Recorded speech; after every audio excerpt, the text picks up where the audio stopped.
President Obama is throwing his support behind upholding net neutrality, which is currently at risk pending possible FCC regulation changes that might set up some sort of 2 or even 3-tiered system for internet access and speed. We have some video actually of the president talking about this. Now, understand the context, an election is coming up, but he has long said he's in favor of net neutrality. Let's listen to the president. On net neutrality, I made a commitment very early on that I am unequivocally committed to net neutrality. I think that it is what has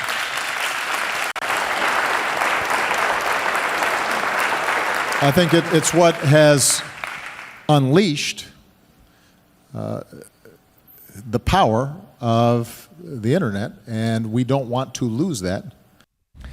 So pretty clear there. We do have a little bit more where he says that he thinks the FCC will actually do the right thing and not create this tiered system.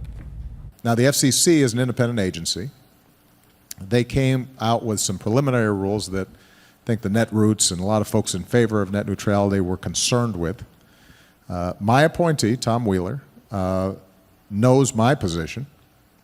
I can't, now that he's there, I can't just call him up and tell him exactly what to do. But what I've been clear about, what the White House has been clear about is that we expect whatever final rules to emerge to make sure that we're not creating 2 or 3 or 4 tiers of internet. That ends up being a big priority of mine. Okay, so there's nothing where the jury is out more than on this issue, okay? So the important context here is President Obama has always said he's in favor of net neutrality, and he appointed Tom Wheeler, former lobbyist for the same cable companies who want to destroy net neutrality, right? He was their top lobbyist, and then he got the job. And then Obama is surprised to find out that that guy voted against net neutrality and wants to destroy net neutrality. What a shock it came to President Obama. Now, John pointed out it's right before an election. Maybe he's doing the same thing that Obama always does. Talks the right words and then comes back and acts in the exact opposite direction, which is what's happening. That's why a lot of Obama supporters, they don't understand our criticism of Obama. They're like, what are you talking about? The president just gave a great speech about net neutrality. But we know that his appointee to the FCC is doing the exact opposite. Yeah. So now, it doesn't mean that I think Obama's lying in this case. It doesn't mean that the jury's in for me and I think he's full of it because of the election. No, look, he reiterated it in a really positive way, and he said there will not be multiple tiers. He couldn't have been clearer. So this is in essence a great and maybe even ultimate litmus test for President Obama.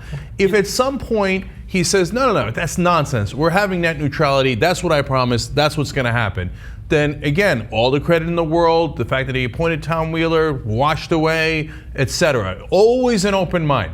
If he then is this clear and then goes, oh golly gee, there was nothing I could do about my appointee, which he kind of set up there a little bit if he needs it, right? He totally said that. Yeah.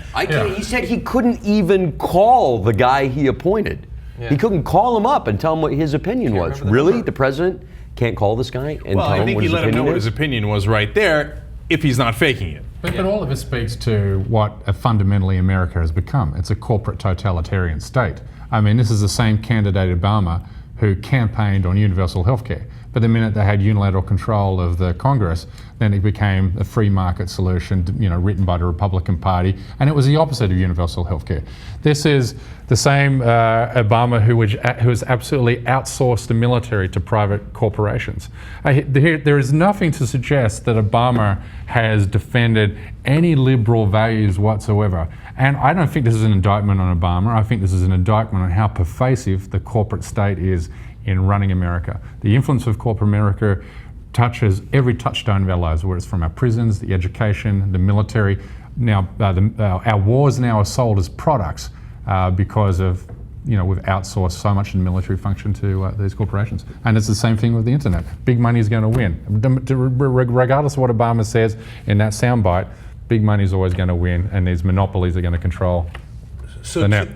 Two things about that. One is that it's gotten so comical. We're not surprised that the guy who's the chief lobbyist for companies like Comcast is the head of the FCC now, regulating companies like Comcast. but the new interim head of the Secret Service is also from Comcast. What? It's not from like a security company or anything like that. Now, he used to work in the government, and he went to work for security in Comcast. But it's become a little comical, right?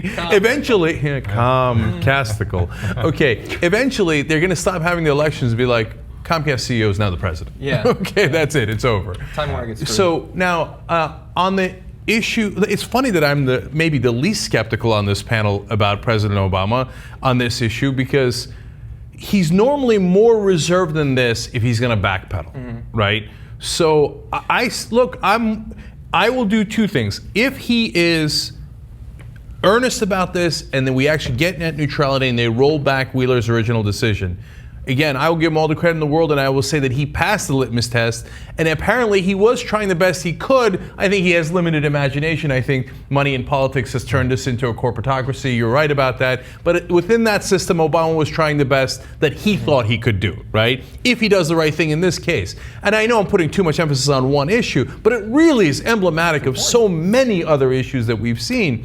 But if he does not do the right thing, and when they kill net neutrality on Obama's watch, can I ask the Obama supporters to be as open-minded as we are, and then turn around and say, it turns out you were right. It turns out the guy was a fraud. He just took the Comcast guys, the lobbyists, he put them in charge, and then said, oh, golly gee, I'm only the most powerful man on earth. There's nothing I could do. And we had the result of exactly opposite of what he promised us, which seems like a lie, if that's what happens. Cenk, you could ask them, but unfortunately we'll have to pay extra, or they won't hear it because it'll be buffering for so long.